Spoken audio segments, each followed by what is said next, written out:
السلام عليكم ورحمة الله وبركاته. إن الحمد لله نحمده ونستعينه ونستغفره ونؤمن به ونتوكل عليه ونعوذ بالله من شرور أنفسنا ومن سيئات أعمالنا من يهده الله فلا مضل له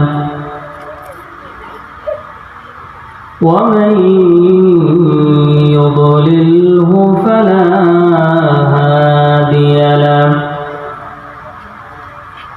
ونشهد أن لا إله إلا الله وحده لا شريك له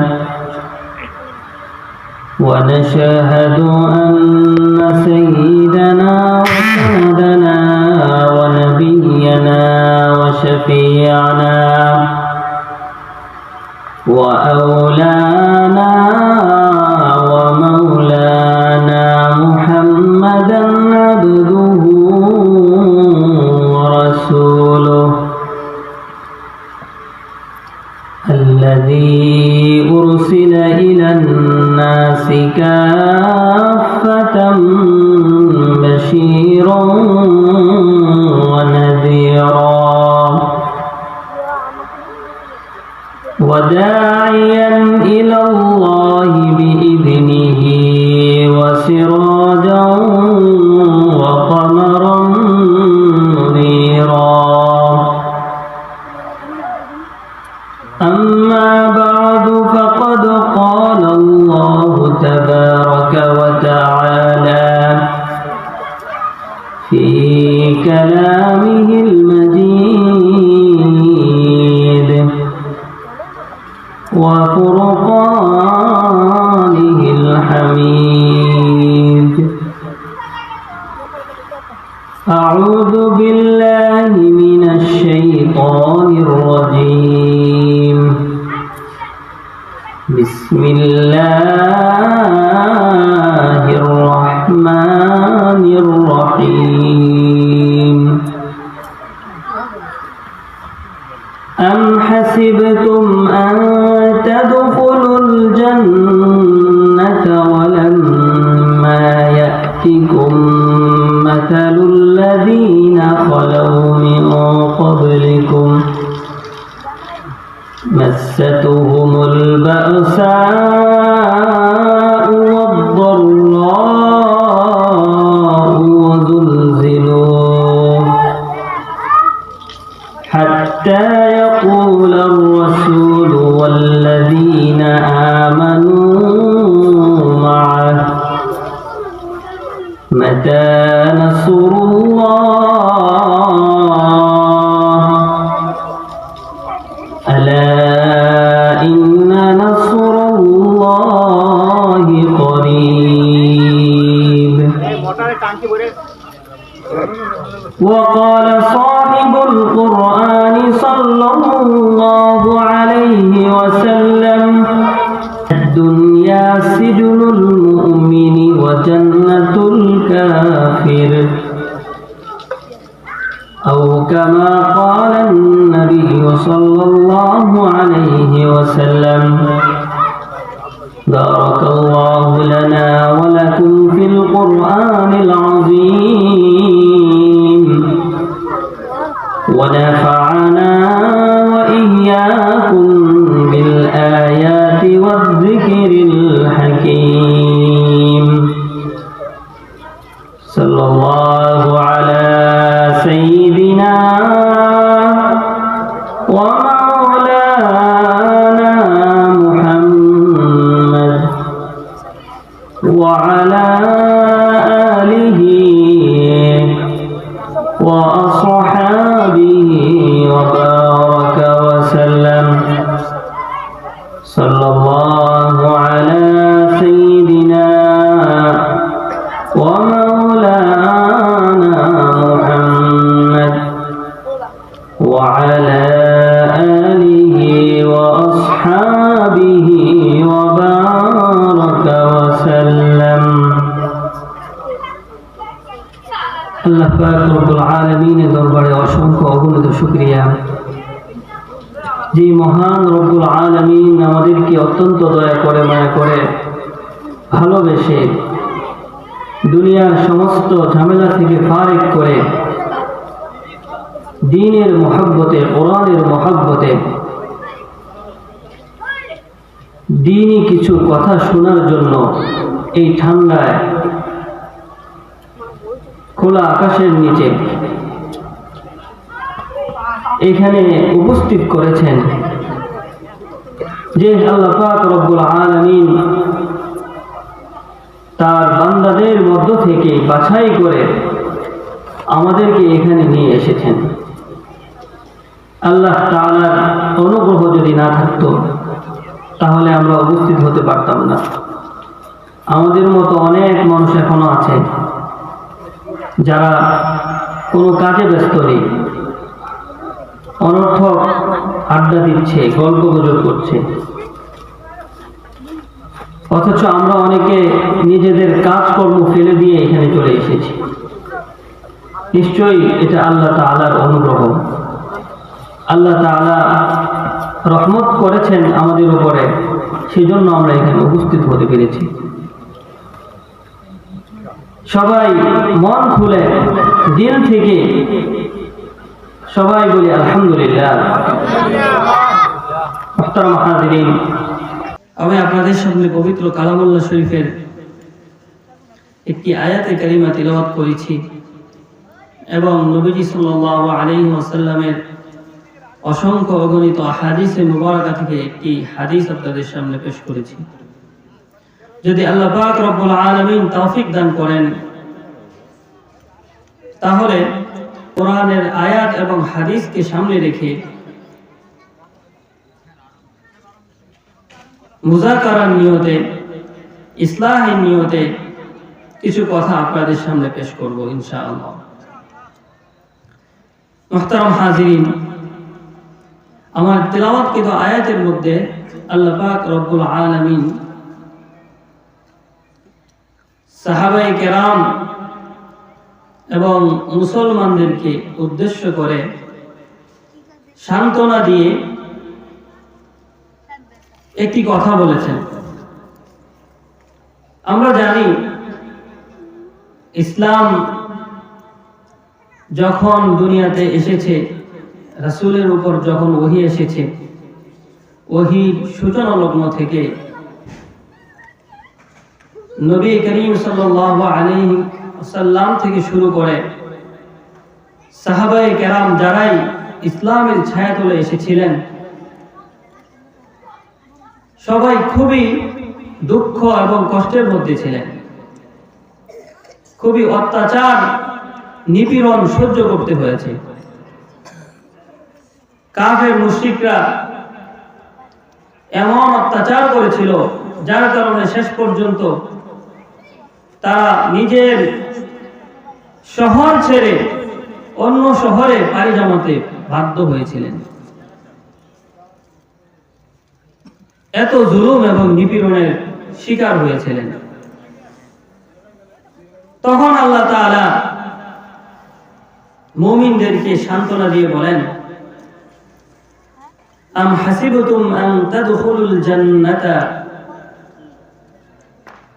তোমরা কি ধারণা করো তোমরা জান্নাতে প্রবেশ করে যাবে? ওয়ালাম্মা ইয়াতিকুম মাসালুল লাযীনা খালাউ মিন ক্বাবলিকুম, অথচ তোমাদের আগে যে সমস্ত ঈমানদার এই দুনিয়াতে এসেছিল তারা যে সমস্ত জুলুম অত্যাচার সহ্য করেছিলেন, যে সমস্ত বিপদ আপদের সম্মুখীন হয়েছিলেন, সেই সমস্ত বিপদ আপদ তোমাদের সামনে আসবে না, অত্যাচারিত হবে না, আর তোমরা জান্নাতে প্রবেশ করে যাবে। তোমরা কি এমন মনে করো? মাসাতহুমুল বাসাউ ওয়াদ-দাররাউ ওয়াজুলজিলু, আল্লাহ তাআলা বলেন তোমাদের পূর্বে যারা ঈমানদার ছিলেন তারাও অত্যাচারিত হয়েছেন, তাদেরকেও দারিদ্র পেয়েছিল, তারাও জুলুম অত্যাচারের শিকার হয়েছিল। ওয়াজুলজিলু, এমনকি এত ভয় এবং আতঙ্কে তারা ছিল, ভয় এবং আতঙ্কের কারণে তারা প্রকম্পিত ছিল। হাত্তা ইয়াকুলার রাসূল ওয়াল্লাযীনা আমানু মাআহু, এমন অত্যাচার এবং নির্যাতন তাদের সহ্য করতে হয়েছিল, শেষ পর্যন্ত রাসূল এবং তার সাথে যে সমস্ত মুমিনরা ছিল তারা সহ্য করতে না পেরে আকাশের দিকে তাকিয়ে তারা বলেছিল, মাতা নাসরুল্লাহ, আর কখন আল্লাহর সাহায্য আসবে? এত অত্যাচার নিপীড়ন সহ্য হয় না, আর কবে আল্লাহ আমাদেরকে সাহায্য করবে? আল্লাহর সাহায্য আসলে কবে আমরা মুক্তি পাব? আলা ইন্না নাসরাল্লাহি করিব, আল্লাহ তাআলা বলেন, শোনো, আল্লাহ তাআলার নুসরত, আল্লাহ তাআলার সাহায্য অতি নিকটবর্তী। তোমরা যে সমস্ত অত্যাচার নির্যাতনের শিকার হও, ওই সমস্ত অত্যাচার নির্যাতন শুধু তোমাদেরকেই করা হচ্ছে না, তোমাদের আগে যারা ছিল তাদেরকেও করা হয়েছে। এবং তারা ঈমান আমলের উপর অটল ছিলেন, অবিচল ছিলেন। যারাই ঈমান এবং আমলের উপর অটল অবিচল ছিলেন তারাই শেষ পর্যন্ত জান্নাতের অধিকারী হতে পেরেছিলেন। সেজন্য যত নির্যাতন নিপীড়ন হোক না কেন, সেটা আমাদের সহ্য করতে হবে। আল্লাহ তাআলার সাহায্য আসা পর্যন্ত ধৈর্য ধরতে হবে। আল্লাহর সাহায্য যখন আসবে, তখন তারা যে সমস্ত জুলুম অত্যাচার আমাদেরকে করেছিল এর কোটি গুণ বাড়ে আল্লাহ পাক রব্বুল আলামিন তাদেরকে শাস্তি দিবেন। দুনিয়াতেও শাস্তি দিবেন, আখিরাতেও তো শাস্তি দিবেনই। ইতিহাস সেই সাক্ষ্য দেয়। যারাই মুসলমানদেরকে দুর্বল পেয়ে, মুমিনদেরকে দুর্বল পেয়ে অত্যাচার অবিচার করেছিল, তাদের শেষ পরিণতি আমরা সবাই জানি। ইব্রাহিম আলাইহিস সালাতু ওয়াস সালামের সাথে অত্যাচার অবিচার করেছিল নমরুদ, তাকেও শেষ পর্যন্ত শাস্তি পেয়ে দুনিয়া থেকে চলে যেতে হয়েছে। মূসা আলাইহিস সালাতু ওয়াস সালামের সাথে অন্যায় অবিচার করেছিল ফিরআউন, তাকেও নীল নদে ডুবে মরতে হয়েছিল। আমার নবী মুহাম্মদুর রাসূলুল্লাহ সাল্লাল্লাহু আলাইহি ওয়াসাল্লামের উপর অত্যাচার অবিচার করেছিল মক্কার কুরাইশরা, কাফেররা, আবু জাহেল, উতবা, শাইবা। আমরা সবাই জানি তাদের শেষ পরিণতি কি হয়েছিল। সেজন্য আমাদেরকে ধৈর্য ধারণ করতে হবে। তো আল্লাহ পাক রব্বুল আলামিন এই আয়াতের মধ্যে পূর্ববর্তী আম্বিয়ায়ে কেরাম এবং তাদের উম্মতদের ব্যাপারে বলেন, তাদেরকে অত্যাচার নির্যাতন সহ্য করতে হয়েছিল, জীবনে অনেক পরীক্ষা দিতে হয়েছিল। মুমিনের যা বিপদ আসে, এমনকি একটা কাঁটা বিদ্ধ হলেও এটা মুমিনে এটার জন্য সওয়াব পাবে। সবকিছুই আল্লাহ তাআলা মুমিনকে পরীক্ষা করার জন্য দেন, মুমিন সহ্য করতে পারে কিনা, ধৈর্য ধরতে পারে কিনা। আর ধৈর্য যদি ধরতে পারে, ইন্নাল্লাহা মা'আস সাবিরিন, আল্লাহ তাআলা ধৈর্যশীলদের সাথে থাকেন। মুহতারাম হাজিরিন কিরাম, পবিত্র কালামুল্লাহ শরীফের মধ্যে বিভিন্ন ধরনের আয়াত রয়েছে। ৬০০০-এর উপরে আয়াত রয়েছে। এর মধ্য থেকে মাত্র ৫০০টি আয়াতে আল্লাহ তাআলা বিভিন্ন বিধিবিধান আলোচনা করেছেন। এছাড়া বাকি সব আয়াতের মধ্যে আল্লাহ তাআলা মুমিনদের বিভিন্ন শিক্ষা দিয়ে রেখেছেন। ঈমানের ক্ষেত্রে কিভাবে ধৈর্য ধরতে হবে সেই শিক্ষা দিয়েছেন। পূর্ববর্তী যারা ভালো মানুষ ছিল, ঈমানদার ছিল, তাদের পরিণতি, তাদের কি ছিল, কি পুরস্কার তারা পেয়েছিল সেগুলো বলেছেন। এবং যারা জালেম ছিল, অত্যাচারী ছিল, বেঈমান কাফের ছিল তাদের পরিণতি কি ছিল সেগুলোও বলে দিয়েছেন। আমরা যত বেশি সেগুলো অধ্যয়ন করব, সেগুলো নিয়ে চিন্তা ফিকির করব, আমাদের ঈমান তত মজবুত হবে, আমরা তত শক্তিশালী হতে পারব এবং আল্লাহর সাহায্য আসবে, আমরা জান্নাতে প্রবেশ করতে পারব। সেজন্য আমরা আজকে শুধুমাত্র নবীর জীবন নিয়ে আলোচনা করব, যিনি জীবনের শুরু থেকে নিয়ে শেষ পর্যন্ত পদে পদে বিভিন্ন বিপদের সম্মুখীন হয়েছিলেন এবং যার বাবাও তার বিপক্ষে ছিলেন, যিনি সংগ্রাম করে তার জীবনটা পরিচালনা করেছিলেন, তিনি হলেন আমাদের জাতির পিতা ইব্রাহিম খলিলুল্লাহ। হযরত ইব্রাহিমের সাথে আমাদের দুই ধরনের সম্পর্ক আছে, একটা সম্পর্ক রূহানি আর একটা সম্পর্ক দ্বীনি। রূহানি সম্পর্ক কি? আমাদের সবার নবী বিশ্ব নবী মুহাম্মদুর রাসূলুল্লাহ সাল্লাল্লাহু আলাইহি ওয়াসাল্লাম, তিনি হযরত ইব্রাহিমের বংশধর ছিলেন। তো নবীজি সাল্লাল্লাহু আলাইহি ওয়াসাল্লাম ছিলেন আমাদের রূহানি পিতা, আর আমাদের রূহানি পিতার বংশধর, যার বংশধর তিনি হলেন ইব্রাহিম আলাইহিস সালাতু ওয়াস সালাম।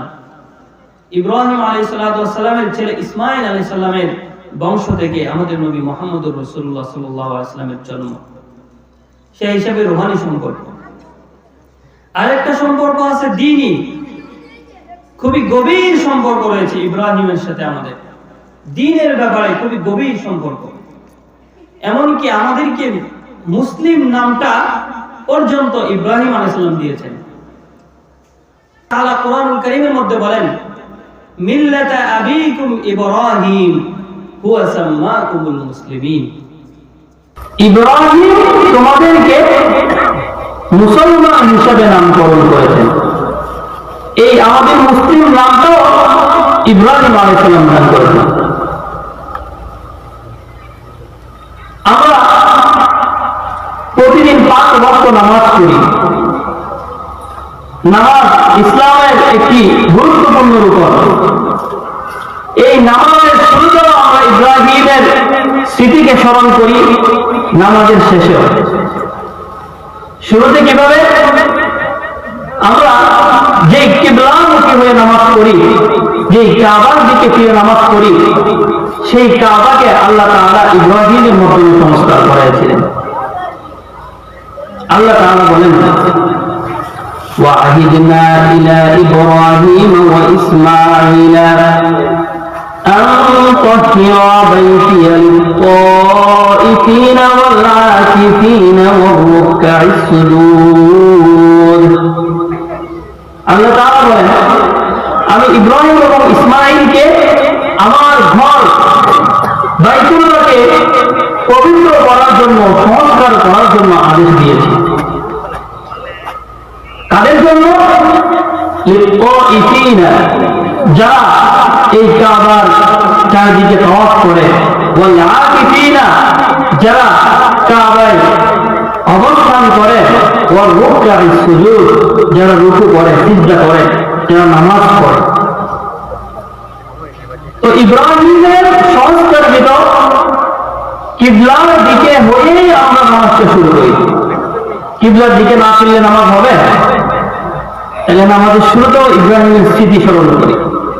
আবার নামাজের শেষে আমরা দরুদ ইব্রাহিম পড়ি, আল্লাহুম্মা সাল্লি আলা মুহাম্মদ, আল্লাহুম্মা বারিক আলা মুহাম্মাদ ওয়া আলা আলি মুহাম্মদ কামা বারাকতা আলা ইব্রাহিম ওয়া আলা আলি ইব্রাহিম, আল্লাহুম্মা সাল্লি আলা মুহাম্মাদ ওয়া আলা আলি মুহাম্মদ কামা সাল্লাইতা আলা ইব্রাহিম ওয়া আলা আলি ইব্রাহিম।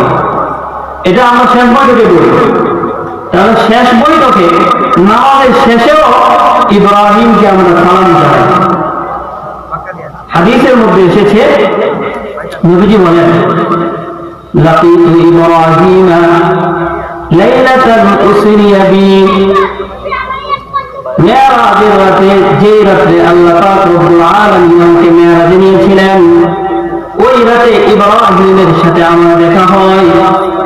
তখন ইব্রাহিম আমাকে বলেছিলেন, ইয়া মুহাম্মদ আকরি উম্মাতাকা মিন্নি সালাম, হে মুহাম্মদ আমার পক্ষ থেকে তোমার উম্মতকে তুমি সালাম দিও।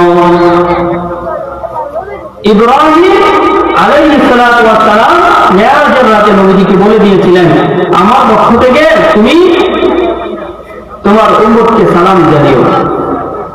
এবং আমরাও প্রতি ওয়াক্ত নামাজের মধ্যে, প্রত্যেকটা নামাজের মধ্যে ইব্রাহিমকে স্মরণ করি, তাকে সালাম জানাই। ইসলামের আরো একটি গুরুত্বপূর্ণ রূপণ হল হজ। এই হজের শুরুতেও আমরা ইব্রাহিমকে স্মরণ করি, শেষেও স্মরণ করি। আমরা হজের শুরুতেই ইহরাম বাঁধি। ইহরাম কিসের আলামত? ইহরাম হলো ইব্রাহিমের ডাকে সাড়া দেওয়ার আলামত। সেটা কি হবে? আল্লাহ তাআলা সূরাতুল হজ্জে বলেন, ওয়া'আযযিন ফিন-নাসি বিল-হজ্জি আতীকা। ইব্রাহিম আলাইহিস সালাতু ওয়াস সালাম যখন কাবার কাজ শেষ করে ফেললেন, বাইতুল্লাহর কাজ সম্পন্ন করে ফেললেন, আল্লাহ তাআলা ইব্রাহিমকে আদেশ দিলেন, ওয়া'আযযিন ফিন-নাসি বিল-হজ্জি, হে ইব্রাহিম তুমি পৃথিবীর সকল মানুষকে বাইতুল্লাহ তাওয়াফ করার জন্য আদেশ ঘোষণা করো। তো ইব্রাহিম যে ডাক দিয়েছিলেন, সেই ডাকে সাড়া দেওয়ার জন্য আমরা ইহরাম বাঁধি। তাহলে হজের শুরুতে ইব্রাহিম, হজের মাঝখানে অনেক কার্যাবলী আছে যেগুলো হযরত ইব্রাহিমের সাথে সম্পর্কিত। হজের মধ্যে আমরা সাই করি না, সাফা মারওয়ার মাঝখানে দৌড় করি, এটাও ইব্রাহিমের একটা স্মৃতি। যখন ইব্রাহিম আলাইহিস সালাম তার স্ত্রী হাজার এবং ছেলে ইসমাঈলকে জঙ্গলে রেখে গিয়েছিলেন, চতুর্দিকে পাহাড় পর্বত জঙ্গল, কোনো জনমানুষ নাই, কোনো খাবার নাই, কোনো কিছুর ব্যবস্থা নাই। তখন যখন যে খাবারগুলো তাদের কাছে ছিল শেষ হয়ে গেল, হাজার নিজের ছেলেকে পানি পান করানোর জন্য এক পাহাড় থেকে আরেক পাহাড়ে গিয়েছিলেন। সাফা পাহাড় থেকে মারওয়া পাহাড়ে, মারওয়া পাহাড় থেকে সাফা পাহাড়ে, এরকম 7 বার চক্কর দেওয়ার পর আল্লাহ তাআলা বিশেষ পদ্ধতিতে পানি জমজম কূপের ব্যবস্থা করে দেন। ওই হলো 7টা চক্কর, এটা আমরা করি। আবার জমজমের পানি আমরা পান করি, এটাও ইব্রাহিমের স্মৃতি। হজের মধ্যে কোরবানিও করা হয়। হজের একটা অংশ আছে কোরবানি, নাহার। এই কোরবানিটাও ইব্রাহিমের স্মৃতি। ইব্রাহিম আলাইহিস সালাতু ওয়াস সালাম তার ছেলেকে কোরবানির জন্য নিয়ে গিয়েছিলেন আল্লাহর আদেশে। আল্লাহ তার উপর খুশি হয়ে ছেলের পরিবর্তে একটা পানি জবাই করার আদেশ দেন। তখন থেকেই কুরবানি শুরু হয়। ওয়াতারাকনা আলাইহি ফিল আখিরিন। আল্লাহ তাআলার কাছে ইব্রাহিমের আত্মত্যাগ এতই পছন্দ হয়েছিল যে ইব্রাহিম আলাইহিস সালামের এই স্মৃতিটা আল্লাহ তাআলা মনে রাখার জন্য তারপরে যত নবী এসেছেন, যত উম্মত এসেছেন, সবার উপরে কুরবানিকে ওয়াজিব করে দিয়েছেন। তো দেখা গেল হযরত ইব্রাহিমের সাথে আমাদের গভীর সম্পর্ক রয়েছে। যেমন রূহানি সম্পর্ক রয়েছে, তেমনি দ্বীনি সম্পর্ক রয়েছে, গভীর সম্পর্ক। সেজন্য হযরত ইব্রাহিমের ব্যাপারে আমাদের জানা দরকার। পবিত্র কালামুল্লাহ শরীফের মধ্যে যে সমস্ত নবীদের কথা বেশি আলোচিত হয়েছে, এর মধ্যে থেকে একজন হলেন মূসা আলাইহিস সালাম এবং আরেকজন হলেন ইব্রাহিম আলাইহিস সালাম। সবচেয়ে বেশি কোরআনে হযরত মূসা আলাইহিস সালামের ঘটনা বর্ণিত হয়েছে, তার নাম এসেছে 136 বার কোরআনে হযরত মূসা আলাইহিস সালামের কথা এসেছে। আর ইব্রাহিম আলাইহিস সালামের কথা এসেছে 69 বার। 25টা সূরাতে আল্লাহ তাআলা ইব্রাহিমের ঘটনা বর্ণনা করেছেন। জায়গায় জায়গায় বিভিন্ন শিক্ষা দিয়েছেন এবং ইব্রাহিমের জীবনটা এতই ব্যাপক এবং সাময়িক ছিল এবং জীবনের শুরু থেকে শেষ পর্যন্ত এমন সংগ্রামী জীবন ছিল যে মক্কায় যখন মুসলমানরা নির্যাতিত ছিল, নিপীড়িত ছিল, সেই নির্যাতন নিপীড়নের সান্ত্বনা দেওয়ার জন্য আল্লাহ ইব্রাহিমের ঘটনা শুনে নিয়ে এসেছেন। ইব্রাহিমের বিভিন্ন ঘটনা, পরীক্ষা, বিপদ আপদের কথা বলে তাদেরকে সান্ত্বনা দিয়েছেন। ঠিক তেমনি ভাবে ইসলাম যখন বিজয় হয়ে যায়, ইসলামের যখন জয় জয়কার চলে, তখনও ইব্রাহিমের কথা বলতে পেরেছেন। নবীজির জীবনের শুরু থেকে শেষ পর্যন্ত, কোরআন নাযিলের শুরু থেকে শেষ পর্যন্ত ইব্রাহিমের আলোচনা। নবীজির 23 বছরের নবুয়ত জিন্দেগি প্রত্যেকটা পর্যায়ে ইব্রাহিমের ঘটনার ভূমিকা ছিল। এতই গুরুত্বপূর্ণ ইব্রাহিমের ঘটনা। আসল আমরা সেই মহান নবী, আমাদের জাতির পিতা ইব্রাহিম আলাইহিস সালামের জীবন সম্পর্কে কোরআনের মধ্যে যা কিছু এসেছে সামান্য আলোকপাত করি। আমরা অনেক সময় আম্বিয়া কেরামদের আলোচনা করতে গিয়ে অতিরঞ্জিত হই, মারামারি করি। বিভিন্ন আহলে কিতাবদের কিতাব থেকে, ইসরায়েলি কিতাবগুলো থেকে বিভিন্ন বিকৃত তথ্য উপস্থাপন করি। অথচ কোরআনে আল্লাহ তাআলা আম্বিয়া কেরাম সম্পর্কে যে সমস্ত আলোচনা করেছেন সেগুলো আমাদের জন্য যথেষ্ট। এত বেশি বাড়াবাড়ির দরকার নেই, এত বেশি দরকার নেই। ওনাদের জীবনের যা কিছু প্রয়োজন তা আল্লাহ তাআলা কোরআনে দিয়ে দিয়ে, যা কিছু প্রয়োজন নাই সেগুলো আল্লাহ কোরআনে দেন নাই।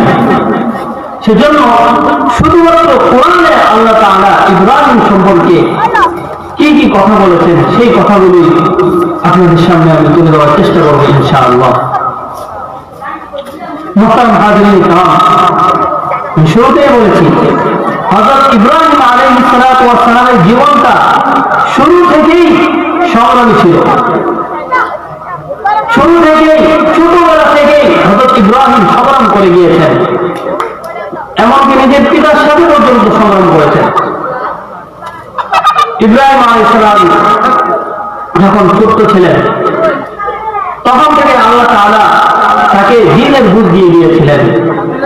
তখন থেকে তিনি অনুসংলিপ্ত ছিলেন, রবের তালাশে ছিলেন এবং এক পর্যায়ে আল্লাহ তাআলা তাকে রব চিনিয়ে দেন।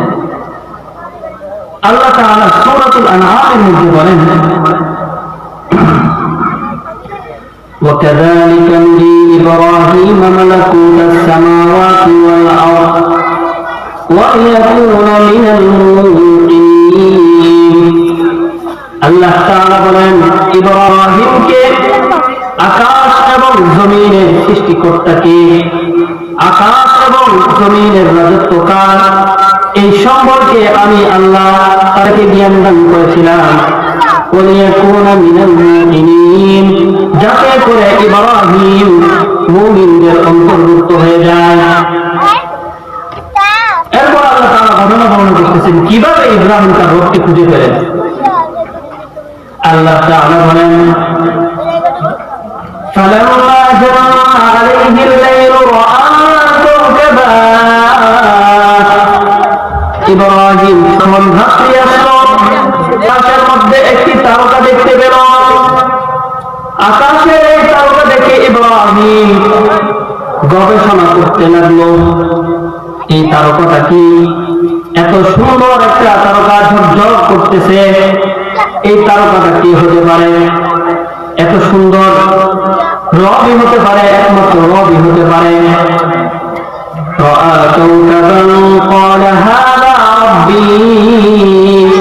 এত সুন্দর চমৎকার এই তারকা দেখে ইব্রাহিম নবী বলেন, হাযা রব্বি, এটা নিশ্চয় আমার রব হতে পারে। এত সুন্দর আর কে হতে পারে? আল্লাহ ছাড়া আর কেউ হতে পারে না। فَلَمَّا أَفَلَ قَالَ لَا أُحِبُّ الْآفِلِينَ। কিন্তু ইব্রাহিম নবী যখন দেখলেন একটা পর্যায়ে গিয়ে এত সুন্দর তারকাটা আর দেখা যাচ্ছে না, ইব্রাহিম বলেন, লা উহিব্বুল আফিলিন, আমার আল্লাহ আমার রব লুকিয়ে দিতে পারেন না। আমার রব এত কম ক্ষমতার মালিক না, যিনি ক্ষমতাই হবেন, অল্প সময়ের জন্য আসবেন আবার চলে যাবেন, এইরকম হতে পারে না। লা উহিব্বুল আফিলিন, যারা ক্ষমতাই, যারা ডুবে যায়, যারা চলে যায়, তাদেরকে আমি ইব্রাহিম পছন্দ করি না। فلما رأى القمر بازغا قال هذا ربي। ইব্রাহিম আকাশের মধ্যে চন্দ্র দেখতে পেলেন, তারকা ছিল, তারকা ডুবে গেছে। এক পর্যায়ে তিনি আকাশের মধ্যে চন্দ্র দেখতে পেলেন। ইব্রাহিম নবী বলেন, قال هذا ربي، এটা তো একটু বড় দেখা যাচ্ছে, এটা হয়তো আর ডুববে না, তাহলে হয়তো এটাই আমার রব। فلما أفل قال لئن لم يهدني ربي لأكونن من القوم الضالين। ইব্রাহিম নবী বলে, না না, আমার রব এটা হতে পারে না। যখন আকাশ থেকে চন্দ্র নিজেও বিলুপ্ত হয়ে গেল, চন্দ্র পর্যন্ত ডুবে গেল, ইব্রাহিম বলে, এটা যতই বড় হোক, যতই চকচকে করুক, সে তো চলে গেছে, আর আমার রব চলে যেতে পারে না। ও আল্লাহ, এখন যদি আমার রব আমাকে দেখা না দেয়, তাহলে আমি ইব্রাহিম আমার কওমের মতো ক্ষতিগ্রস্ত হয়ে যাব, আমার কওমের মতো পথভ্রষ্ট হয়ে যাব। ইব্রাহিম নবী আবার সূর্যকে দেখলেন, فلما رأى الشمس بازغة قال هذا ربي هذا أكبر। ইব্রাহিম নবী বলেন, এখন তো সূর্য এসেছে, এই সূর্যটা অনেক বড়, তারকা ছিল, তারকা ডুবে গেছে, চন্দ্র ছিল, চন্দ্র ডুবে গেছে, এই মুহূর্তে আমি আকাশের মধ্যে সূর্য দেখতে পাচ্ছি। দেখা যাচ্ছে এই সূর্যটা চন্দ্র থেকে বড়, তারকা থেকে বড়, তাহলে হয়তো এটাই আমার রব, আর কেউ হতে পারে না। فلما أفلت قال يا قوم إني بريء مما تشركون। শেষ পর্যন্ত যখন ইব্রাহিম দেখতে দেখতে সন্ধ্যাবেলায় আকাশের এত বড় সূর্যটাও ডুবে গেল, ইব্রাহিম হতাশ হয়ে গেলেন। আহারে, আমি তো তারকাকে আমার প্রভু মনে করেছিলাম, আমাকে ধোঁকা দিয়ে চলে গেল। চন্দ্রকে আমি আমার প্রভু মনে করেছিলাম, সেও ধোঁকা দিয়ে চলে গেল। শেষ পর্যন্ত এত বড় সূর্যকে আমি আমার রব ভেবেছিলাম, আমি মনে করেছিলাম এটা বড়, এটা আর ডুববে না, এটাই হয়তো আমার রব। কিন্তু শেষ পর্যন্ত এই সূর্যটা পর্যন্ত চলে গেল। তখনই ইব্রাহিম নবী ঘোষণা করলেন, ইয়া কওমি ইন্নী বারীউম মিম্মা তুশরিকুন। হে আমার সম্প্রদায়, শোনো, তোমরা যে সমস্ত জিনিসকে আল্লাহর সাথে শরীক করো, তোমরা যে সমস্ত জিনিসের পূজা করো, ওই সমস্ত জিনিসকে আমি পরীক্ষা করে দেখে ফেলেছি। এই সমস্ত জিনিস কোনটাই স্থায়ী নয়, সবগুলো ক্ষণস্থায়ী। আকাশের মধ্যে তারকা আছে, কিন্তু সে ক্ষণস্থায়ী, একটু পরেই চলে যায়। আকাশের মধ্যে চন্দ্র আসে, সেও থাকতে পারে না। আকাশের মধ্যে সূর্য উদয় হয়, সেই সূর্যেরও স্থায়িত্ব নাই। সুতরাং বোঝা গেল, তোমরা যে সমস্ত জিনিসের পূজা করো, যে সমস্ত জিনিসকে রব মেনে তাদের ইবাদত করো, সে আমার রব হইতে পারে না। এই ছিল ইব্রাহিমের সংগ্রামের শুরু।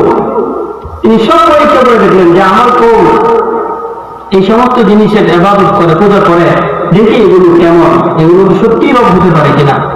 ইব্রাহিম যখন এগুলোর দিকে একটু গভীর দৃষ্টিপাত করলেন, দেখতে পেলেন এগুলোর বাস্তবতা তো ভিন্ন। ক্ষণস্থায়ী, আসে আবার চলে যায়। আর আল্লাহ তাআলা তো চলে যেতে পারে না। এত কিছুর মালিক, বিশ্ব ব্রহ্মাণ্ডের মালিক, সে আল্লাহ কিভাবে চলে যেতে পারে? ইন্নাল্লাহা হাইয়্যুন লা ইয়ামুত, আল্লাহ তাআলা জীবিত, কখনোই মরবে না। এই পৃথিবীর শুরু থেকে শেষ পর্যন্ত যা কিছু আসবে সব ক্ষণস্থায়ী, একদিন না একদিন সব চলে যাবে। শুধুমাত্র একটা সত্তা বেঁচে থাকবে, তিনি হলেন আল্লাহ।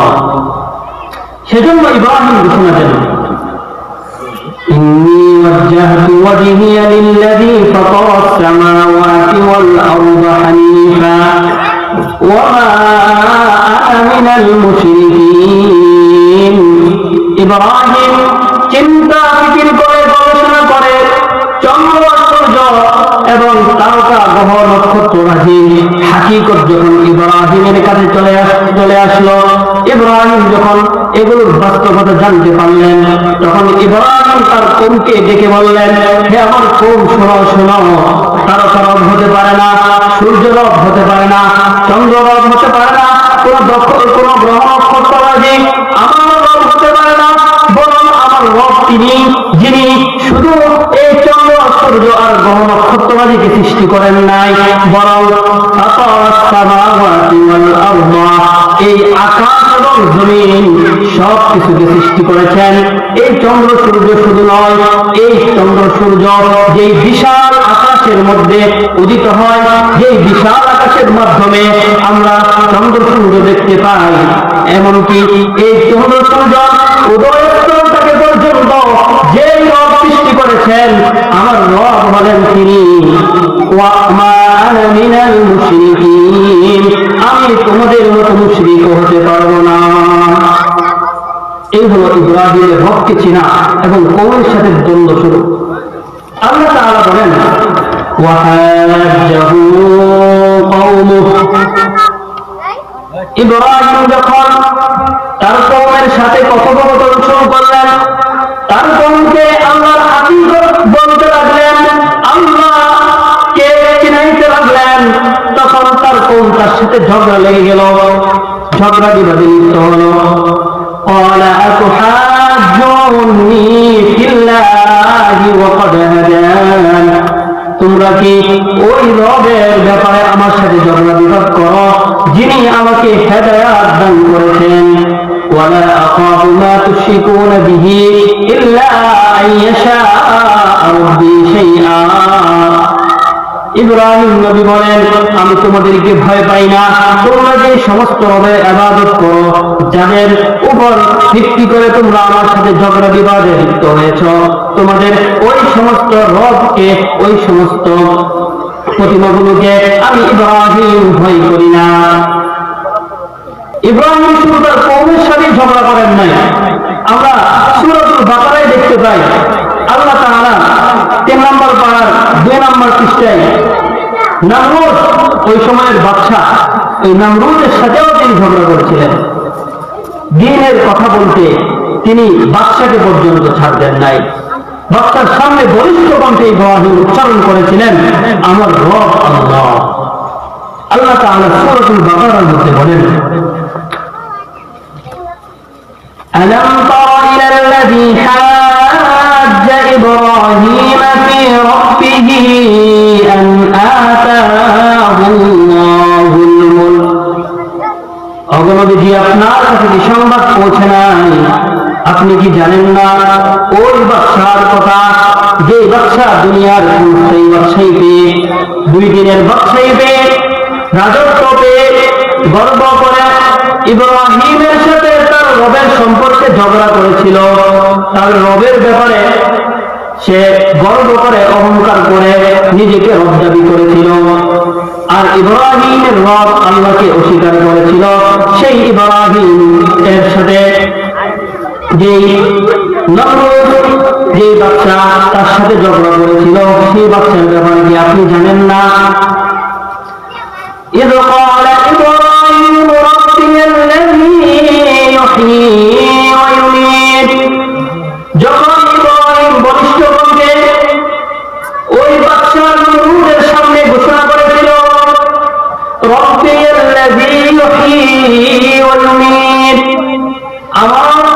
এই আল্লাহ যিনি জীবন দান করেন এবং মৃত্যু দান করেন, পৃথিবীতে যত মানুষ আসবে, যত প্রাণী আসবে, সবগুলো প্রাণীর অস্তিত্ব আমার আল্লাহ দান করেছেন, এবং যারাই এই পৃথিবীতে যাবে তাদের অস্তিত্ব আল্লাহ তাআলা এই পৃথিবী থেকে নিয়ে যাবেন। قال أنا أحيي وأميت। সেই নমরুদ বাদশা অল্প দিনের ক্ষমতা পেয়ে সে নিজেকে খোদা দাবি করে ফেলেছিল। খোদা দাবি করে বলে, হে ইব্রাহিম শুনো, তুমি যে রবের কথা বলতেছ, যে রব মৃত্যু এবং জন্মদান করেন সেই কথা বলতেছ, শোনো শোনো, শুধু তোমার রব এটা পারে না, আনা উহয়ি ওয়া উমীত, আমি নমরুদ মানুষকে মৃত্যু দিতে পারি, আমি নমরুদ মানুষকে জীবন দান করতে পারি।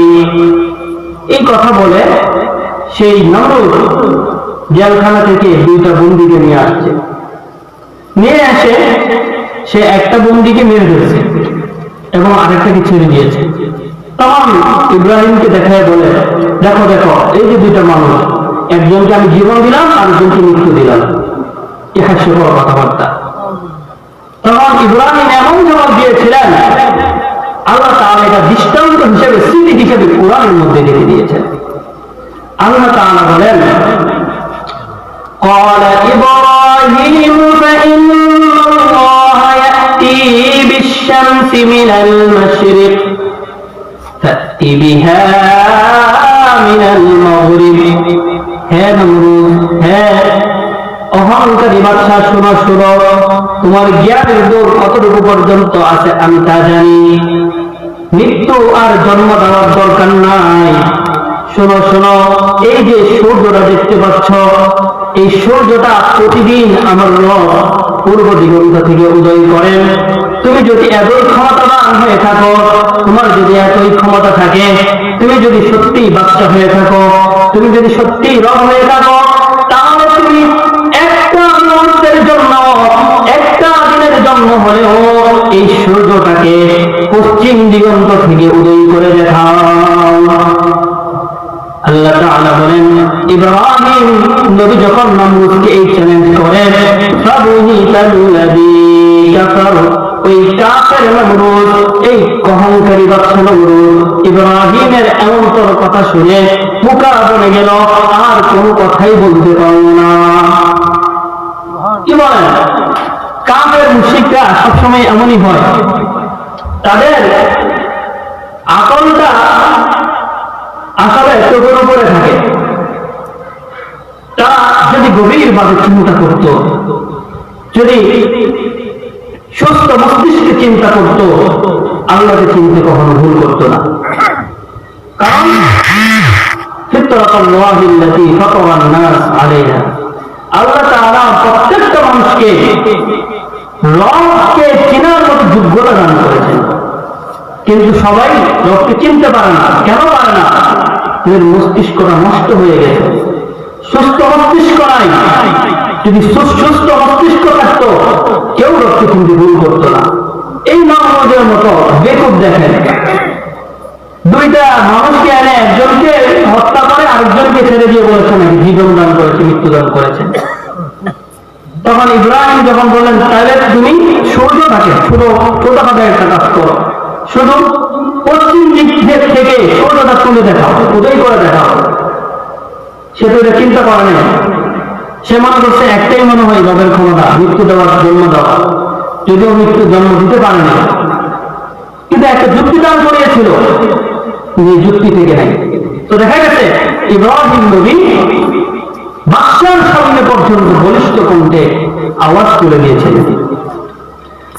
তো তার কৌমের সাথে যে ঝগড়াটা হয়েছিল, যে কথোপকথন এবং যে কর্মকাণ্ড ছিল, সেগুলো আল্লাহ তাআলা 17 নম্বর পারায় সূরাতুল আম্বিয়ায় সুন্দরভাবে বিস্তারিত তুলে ধরেছেন।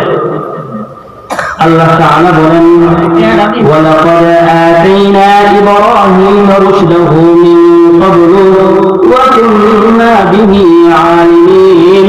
আমি আল্লাহ ইব্রাহিমকে আমার মারিফত দিয়েছিলাম, আমাকে চিনার যোগ্যতা দান করেছিলাম।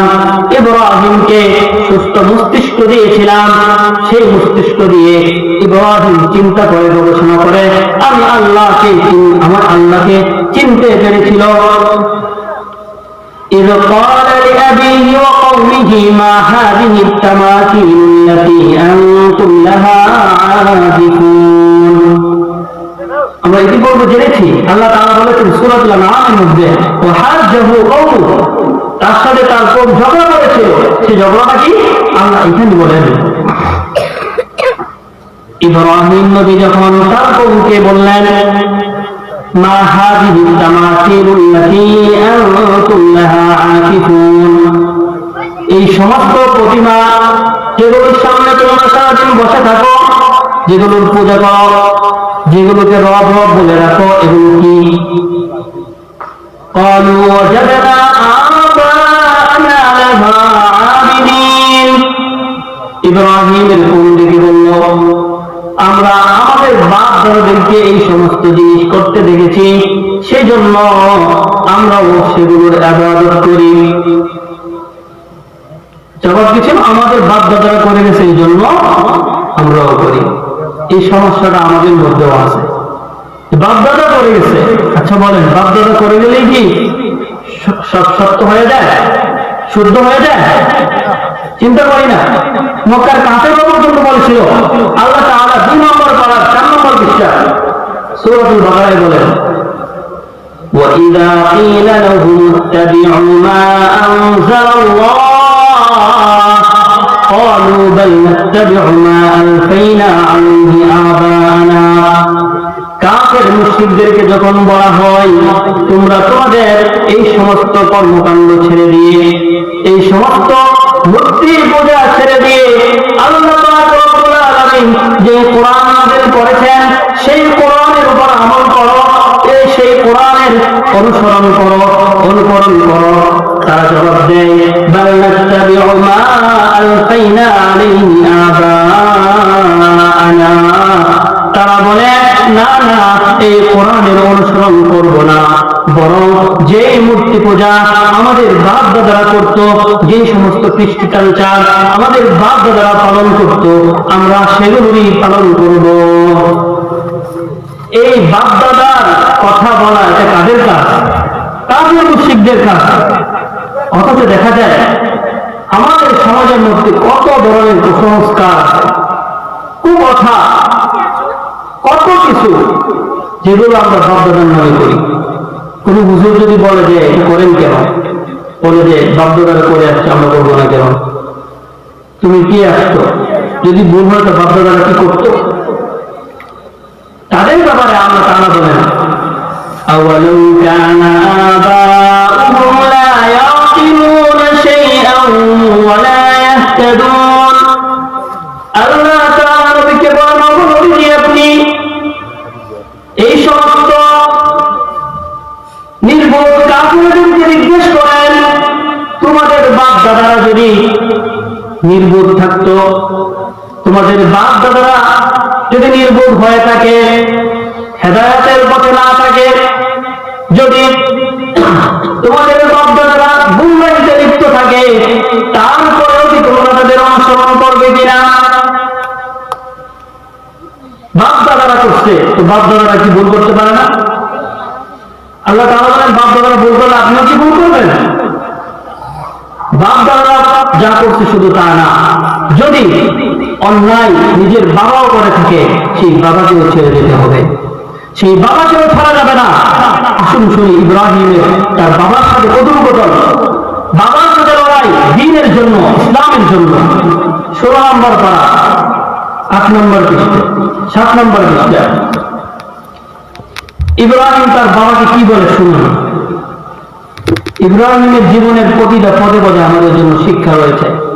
প্রত্যেকটা মুসলিম ইব্রাহিমের জীবনীকে সামনে রেখে তার জীবন পরিচালনা করতে পারবে, জীবনের বিভিন্ন পর্যায়ে ইব্রাহিমের সেই শিক্ষা গ্রহণ করতে পারবে। ইব্রাহিমে তার বাবাকে কি বলেছিলেন?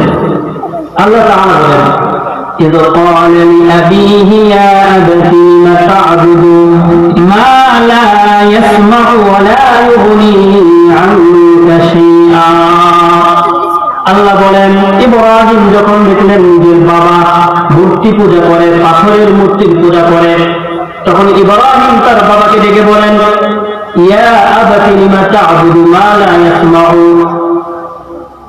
হে আমার পিতা, ইয়া আবাতি, হে আমার সম্মানিত পিতা, আমার শ্রদ্ধাশীল পিতা, লিমা তা'বুদু মা লা ইয়াসমাউ, আপনি কেন ওই সমস্ত মূর্তির পূজা করেন, ওই সমস্ত পাথরের পূজা করেন, মা লা ইয়াসমাউ, যারা শোনে না, যারা কথা বলতে পারে না, যারা দেখতে পারে না, ওয়ালা ইউগনি আনকা শাইআ, যারা আপনার বিন্দুমাত্র উপকার করতে পারে না, বিন্দুমাত্র অপকার করতে পারে না, যে পাথরের দেখার ক্ষমতা নাই, যে পাথরের শোনার ক্ষমতা নাই, যে পাথরের কথা বলার ক্ষমতা নাই, যে পাথর আপনাকে কোনো সাহায্য করতে পারে না, কোনো ক্ষতি করতে পারে না, কোনো বিপদ থেকে রক্ষা করতে পারে না, ওই পাথরের পূজা আপনি কেন করেন?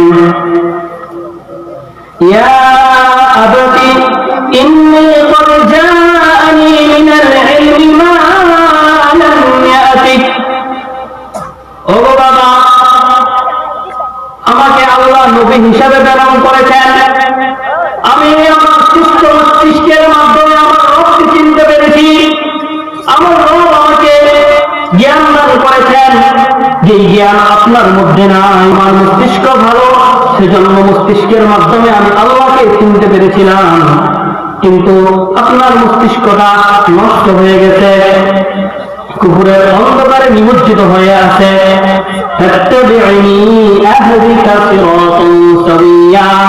অতএব হে আমার সম্মানিত পিতা, আপনি আমার অনুসরণ করেন, আমি আপনাকে যেই কথা বলি সেই কথা শুনেন, আমি যে রবের দাওয়াত দেই, আমি যাকে প্রভু বলে ডাকি, আপনিও তাকে প্রভু বলে ডাকেন, আমার কথা শুনুন, আমি যার ইবাদত করি আপনিও তার ইবাদত বন্দেগী করেন।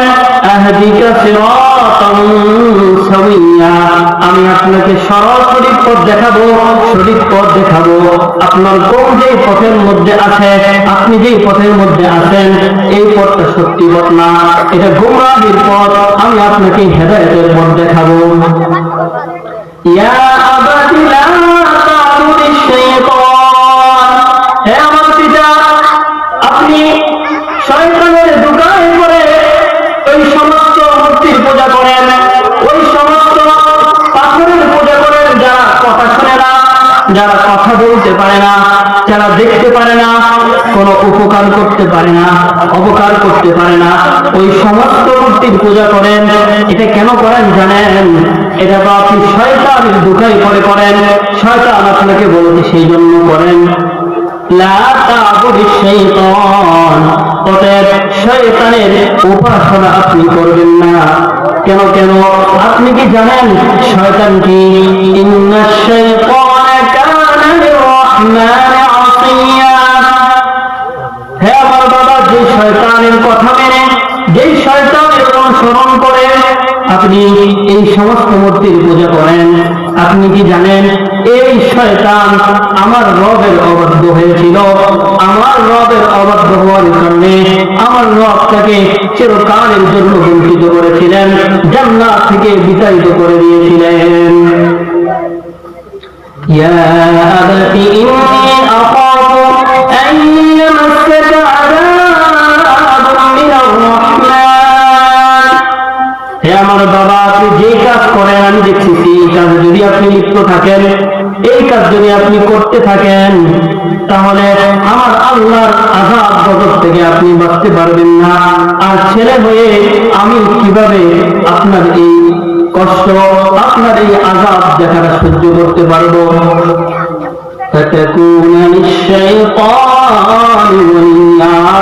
আপনি যদি এই পথেই চলতে থাকেন, যদি এই সমস্ত মূর্তি পূজা করতে থাকেন, তাহলে পরকালে আপনার জায়গা মুমিন মুসলমানদের সাথে হবে না।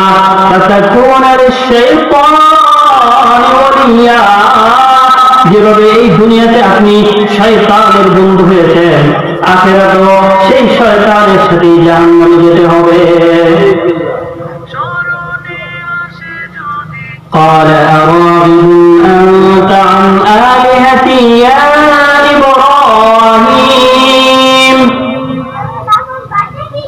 لئن لم تنته لأرجمنك واهجرني مليا।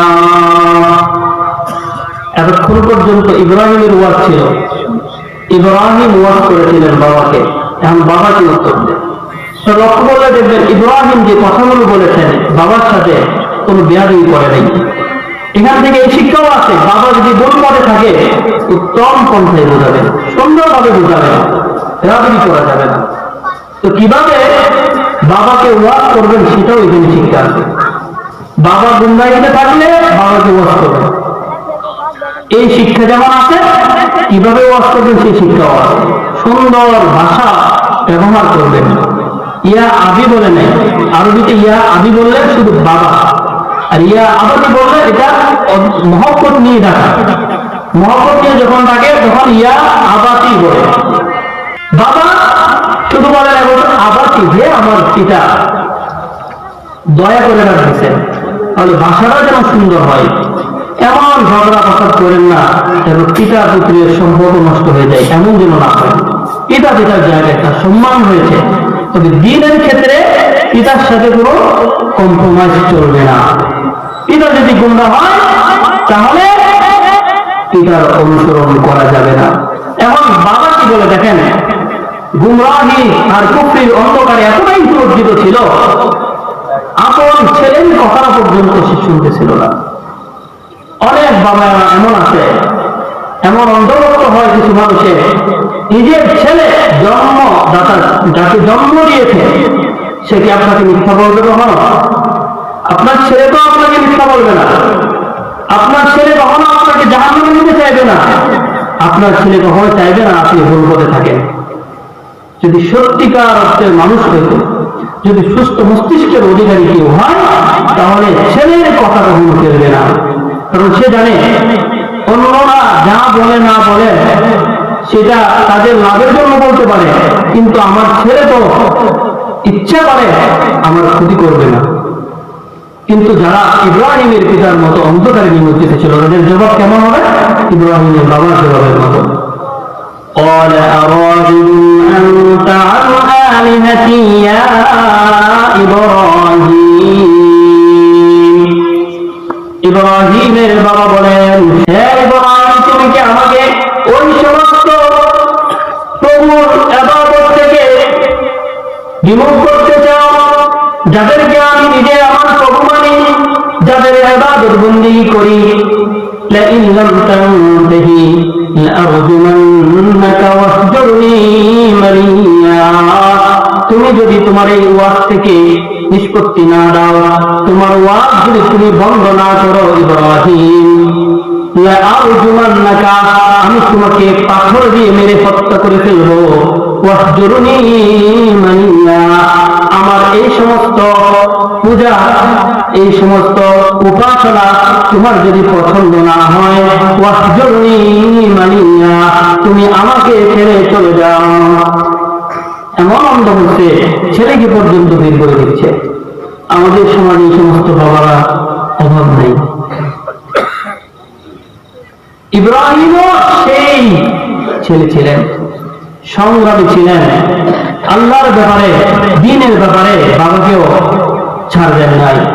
তিনি বলেন কি, قال سلام عليك।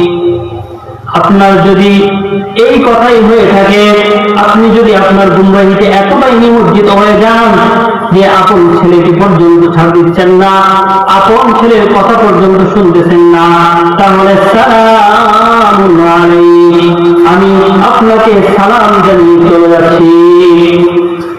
سأستغفر لك ربي إنه كان بي حفيا। তবে আপনার কথা শুনে আমি আপনাকে ছেড়ে আমার কওমকে ছেড়ে চলে যাচ্ছি, কিন্তু শুনুন শুনুন, আপনি যেহেতু আমার পিতা, আপনার প্রতি আমার একটা মহব্বত রয়েছে, আমি আল্লাহর কাছে দোয়া করব আমার আল্লাহ যেন আপনাকে হেদায়েত দান করেন। কারণ কিয়ামতের দিন আমি ইব্রাহিম জান্নাতে যাব, আর ছেলে হয়ে আমি আমার বাবা আজরকে জাহান্নামের আগুনে জ্বলতে দেখব, এটা আমার জন্য সাজে না। আমি জান্নাতে যাব, আমার বাবা জাহান্নামে যাবে ছেলে হয়ে, এটা তো আমার সহ্য হবে না। এজন্য আল্লাহর কাছে দোয়া করব। ইব্রাহিম দোয়া করেছিলেন, কিন্তু আল্লাহ পাক রব্বুল আলামিন তাকে হেদায়েত দেন নাই। আল্লাহ তাআলা বলেন, وما كان استغفار إبراهيم لأبيه إلا عن موعدة وعدها إياه। ইব্রাহিম তার বাবার জন্য আমার কাছে ইস্তেগফার করেছিল, কারণ সে একদিন ওয়াদা করে আসছিল আমি আপনার জন্য ইস্তেগফার করব। সে বলেছিল তাস্তাগফিরু লাকা রাব্বি, হে বাবা আমি আপনার জন্য আমার রবের কাছে ইস্তেগফার করব, তিনি যেন আপনাকে ক্ষমা করেন, তিনি যেন আপনাকে হেদায়েত দান করেন। فلما تبين له أنه عدو لله تبرأ منه। আল্লাহ বলেন, কিন্তু আমি যখন ইব্রাহিমের পিতাকে হেদায়েত দান করি নাই, ইব্রাহিমের দোয়া যখন কবুল হলো না, ইব্রাহিমকে যখন স্পষ্টভাবে জানিয়ে দিলাম তোমার বাবার হেদায়েত হবে না, তোমার বাবার কপালে হেদায়েত লেখা নাই, তোমার বাবা দ্বীনের পথে আসতে পারবে না, তখন ইব্রাহিম নবী তার বাবাকে ছেড়ে দিয়েছেন। বাবার জন্য আমার কাছে আর কোন সুপারিশ নিয়ে তিনি উপস্থিত হন নাই। তাহলে বাবাকে পর্যন্ত ইব্রাহিম নবী ছাড় দেন নাই। এতটুকু পর্যন্ত ছিল কি, ইব্রাহিম নবী বিভিন্ন বক্তব্যের মাধ্যমে তার বাবা এবং কওমের সাথে সংগ্রাম করেছিলেন। উনি আরেকটা পদ্ধতি অবলম্বন করেছিলেন, যখন কথাই কাজ হলো না তখন তিনি হাতের ব্যবহার করেছিলেন। আল্লাহ তাআলা সূরাতুল আম্বিয়ার মধ্যে এই কথা বলেছেন। ইব্রাহিম নবীর জীবনটা এতই গুরুত্বপূর্ণ আমাদের জন্য যে আল্লাহ তাআলা ইব্রাহিমের নামে একটা সূরা নাযিল করে দিয়েছেন। পবিত্র কালামুল্লাহ শরীফের 114টি সূরার মধ্যে একটি সূরার নাম কি? সূরাতুল ইব্রাহিম। ইব্রাহিমের নামে আল্লাহ সূরা নাযিল করেছেন। তো সূরাতুল আম্বিয়ার মধ্যে আল্লাহ তাআলা বলেন, ইব্রাহিমের যখন কথার মাধ্যমে বক্তব্যের মাধ্যমে তার কওমকে মূর্তি পূজা থেকে ফেরাতে পারলো না, শেষ পর্যন্ত আরেকটা চেষ্টা চালাইল। ইব্রাহিম কি করলো? তাল্লাহি লাআকিদান্না আসনামাকুম বা'দা আন তুওয়াল্লু মুদবিরিন। ইব্রাহিম নবী বলেন, আমার কথা তোমাদের কানে যায় না, আমি এত সুন্দর যুক্তি দিয়ে এত সুন্দর কথা বলে তোমাদের রবকে চিনানোর চেষ্টা করতেছি, কিন্তু তোমাদের হেদায়েত হয় না, তোমরা মানতে পারো না। শোনো শোনো, তোমরা যখন এই মূর্তিগুলো ছেড়ে কোথাও চলে যাবে, আমি এই মূর্তিগুলো একটা ফয়সালা করে রাখবো। فجعلهم جذاذا إلا كبيرا لهم لعلهم إليه يرجعون। ইব্রাহিমের কওম যখন বাড়ি ছেড়ে চলে গেল, একটা উৎসবের জন্য চলে গেল, ইব্রাহিম নবী ওই মূর্তিগুলোর কাছে গেলেন। অন্য আয়াতের মধ্যে আছে ইব্রাহিম নবী এই মূর্তিগুলোর কাছে গিয়ে এদেরকে টুকরে টুকরে বলতেছে, কথা বলো, কথা বলো, কথা বলে না। বিভিন্ন ভাবে তাদের শক্তি পরীক্ষা করতেছেন। দেখেন যে এগুলো তো জড় পদার্থ, এদের ভিতরে পানি নেই, আবার এদেরকে খোদা বলে দাবি করে। তো শেষ পর্যন্ত ইব্রাহিম সব গোলা মূর্তিকে ভেঙে চূর্ণ বিচূর্ণ করে দিচ্ছেন। চূর্ণ বিচূর্ণ করার জন্য শুধু একটা মূর্তিকে ইব্রাহিম নবী রেখে দিচ্ছেন। কেন? এটার মাধ্যমে তাদের শিক্ষা দিবেন। সময় সুযোগটা আমি সৎভাবে বলে দিই। তো ইব্রাহিম নবী সবগুলো মূর্তি ভেঙে একটা বড় মূর্তি রেখে দিছে, যাতে তাদের শিক্ষা দিতে পারে। তারা যখন উৎসব শেষ করে আসলো, আয়েশা দেখে তাদের যে মূর্তিগুলো ছিল, প্রভু রব, এগুলোর তো অবস্থা নাই, কেমন রব। সে তার প্রজাদেরকে উপকার করবে তো দূরের কথা, নিজের উপকার করতে পারে না। তার অনুসারীদেরকে রক্ষা করবে তো দূরের কথা, নিজের রক্ষা সে করতে পারে না, সে আবার কিভাবে রক্ষা? তো একটা রেখে দিচ্ছেন, তারা এসে থেকে তাদের রক্ত শুয়ে পড়েছে, রোগের অবস্থা তো শেষ হয়ে গেছে, এখন কি করা? তখন তারা চিন্তা ফিকির করলো, কে কি হলো, এসব ঘটনা কে ঘটাইলো? তো কেউ কেউ বলেন ওই ইব্রাহিমই করতে পারে ঘটনা, কারণ সে বলছিল তোমরা যখন চলে যাবা আমি দেখে নিব, তোমাদের মূর্তিগুলোকে আমি দেখে নিব, এই কথাটা বলছিল। তাহলে সম্ভবত ইব্রাহিমই কাজ করছে, ইব্রাহিমকে ডেকে আনা হলো। তারা বলেন তুমি আমাদের মূর্তি ভাঙলা কেন? ইব্রাহিম বলে আমি কেন ভাঙবো? বাল ফাআলাহু কাবীরুহুম, আমি এই মূর্তিগুলারে ভাঙি নাই, শুনো শুনো, এই মূর্তি আমি ভাঙি নাই। বাল ফাআলাহু কাবীরুহুম, এই যে দেখতেছো একটা মূর্তি দাঁড়ায় আছে, তোমাদের সবচেয়ে বড় মূর্তি, এই মূর্তি, এই বড় মূর্তিটাই তোমাদের সবগুলো মূর্তিকে ভেঙে ফেলেছে।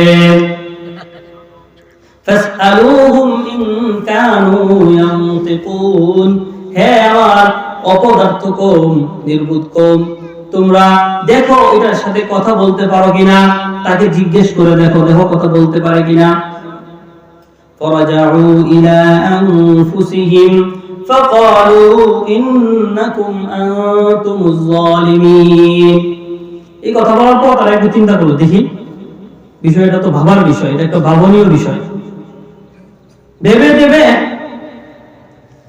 তারা বলে কি, লাকাদ আলিমতা মা হাউলাই ইয়ানতিকুন, এ ইব্রাহিম নির্বুদের মতো কথা বলো না, তুমি নির্বুদের মতো কথা কেন বলো? তুমি তো জানো এই মূর্তিগুলোকে আমরা বানাইছি, পাথর দিয়ে তৈরি করেছি, পাথরের ভিতরে তো কোনো প্রাণ থাকে না, তাহলে সে কিভাবে কথা বলবে? তুমি নির্বুদের মতো কথা কেন বলতেছ? নিজেরটা নিজের উপরে করতেছে। তখন ইব্রাহিম বলে কি, এখন তোমরা জায়গা মতো আসলা, এখন শোনো। আফাতা'বুদুনা মিন দুনিল্লাহি মা লা ইয়ানফাউকুম শাইআ ওয়া লা ইয়াদুররুকুম, হে আমার নির্বোধ কওম, শোনো শোনো, এই শিক্ষাটাই তোমাদেরকে আমি দিতে চাইছিলাম। এই মূর্তি তো আমি ইব্রাহিম ভেঙেছি, এটা সত্য, কিন্তু আমি এই কথাটা কেন বললাম? তোমাদেরকে শিক্ষা দেওয়ার জন্য। তোমরা নিজেরাই নিজের মুখে স্বীকার করলে এই মূর্তিগুলো কথা বলতে পারে না, তাহলে যে মূর্তি কথা বলতে পারে না, যে মূর্তি নিজেকে পর্যন্ত রক্ষা করতে পারে না, যে মূর্তি কিছুই দেখে না, কিছুই বলতে পারে না, খেতে পারে না, তার উপর কোন মাছি বললে মাছিটাকে দূর করতে পারে না, আফাতা'বুদুনা মিন দুনিল্লাহ, তোমরা আল্লাহকে ছেড়ে ওই সমস্ত মূর্তির পূজা কেন করো? উফিল লাকুম ওয়া লিমা তা'বুদুনা মিন দুনিল্লাহ, ঠিক জানাই তোমাদেরকে, ঠিক জানাই ওই সমস্ত মূর্তিকে, যে সমস্ত মূর্তি সামনে রেখে তোমরা আমি আল্লাহর সাথে, আমার আল্লাহর সাথে শরীক করো, আমার আল্লাহকে বাদ দিয়ে ওই সমস্ত মূর্তির পূজা করো, তোমাদেরকে দিই, তোমাদের মূর্তিকে পর্যন্ত দিই।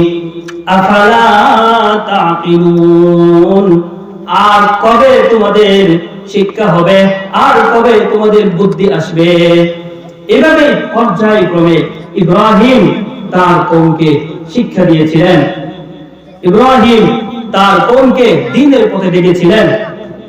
শেষ পর্যন্ত কেউ তার কথা শুনে নাই, বরং তাকে আগুনে ফেলে দিয়ে নিজেদের সন্তানকে, এতটাই অন্ধকারে নিমজ্জিত ছিল, নিজের সন্তানকে পর্যন্ত, নিজেদের ছেলেকে পর্যন্ত আগুনে ফেলে দেওয়ার পরিকল্পনা করেছিল এবং আগুনে ফেলে দিয়েছিল।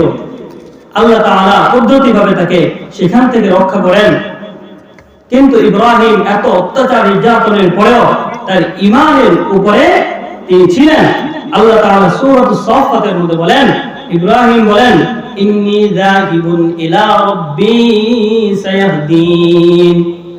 এত সংগ্রাম করার পরেও যখন নিজের বাবা পর্যন্ত ঈমান আনে নাই, নিজের কওম ঈমান আনে নাই, কেউ কথা শুনে নাই, ইব্রাহিম বললেন, যেই কওম আমার কথা শুনে না, যেই বাবা আমার কথা শুনে না, সেই কওমের দরকার নাই, সেই বাবার দরকার নাই। ইন্নী যাহিবুন ইলা রাব্বি সায়াহদিন, আমি আমার আল্লাহর কাছে চলে যাব। শেষ পর্যন্ত নিজের কওম বাবা সব ছেড়ে তিনি আল্লাহর আদেশে সামনে চলে গিয়েছিলেন, যেটা আল্লাহ তাআলা সূরাতুল আম্বিয়ার মধ্যেই বলে দিয়েছেন, ওয়ানাজ্জাইনাহু ওয়া লূতান ইলাল আরদিল্লাতী বারাকনা ফিহা লিল আলামিন। আমি এই কওম থেকে, এই সমস্ত অত্যাচারী জালিমদের হাত থেকে রক্ষা করে ইব্রাহিম এবং লূতকে ওই জমিনের মধ্যে পাঠিয়ে দিলাম, এই জমিনকে আমি বরকতময় করেছি। সেই জমিন হলো সিরিয়া। আল্লাহ পাক রব্বুল আলামিন ইব্রাহিমের জীবনটা আমাদের সামনে এত সুন্দরভাবে তুলে ধরেছেন, কারণ আমাদের জীবনের প্রতিটা ক্ষেত্রে ইব্রাহিমের শিক্ষা রয়েছে। তার জীবনটা এতই সামগ্রিক ছিল, তার দ্বীনের জন্য সংগ্রামটা এত বিস্তৃত ছিল যে আমাদের জীবনের যত দুঃখ কষ্ট লাঞ্ছনা আছে সেই সমস্ত ক্ষেত্রে ইব্রাহিমের এই জীবন থেকে আমরা শিক্ষা নিতে পারবো। ইব্রাহিমের আত্মত্যাগকে স্মরণ করে আমরা প্রতি বছর কুরবানি করে থাকি। যতবার কুরবানি করি আমাদের মনে যেন ইব্রাহিমের সেই স্মৃতিটা ভেসে ওঠে। এবং ইব্রাহিম আল্লাহর জন্য এত প্রেমী হয়ে গেছিলেন যে শুধু বাবা নয়, আল্লাহর আদেশে নিজের ছেলেকে পর্যন্ত কুরবানি দিতে প্রস্তুত হয়ে গিয়েছিলেন। সেই ইব্রাহিমের মতো জীবন আল্লাহ আমাদেরকে দান করুন। ওয়া আখিরু দাওয়ানা আলহামদুলিল্লাহি রাব্বিল আলামিন।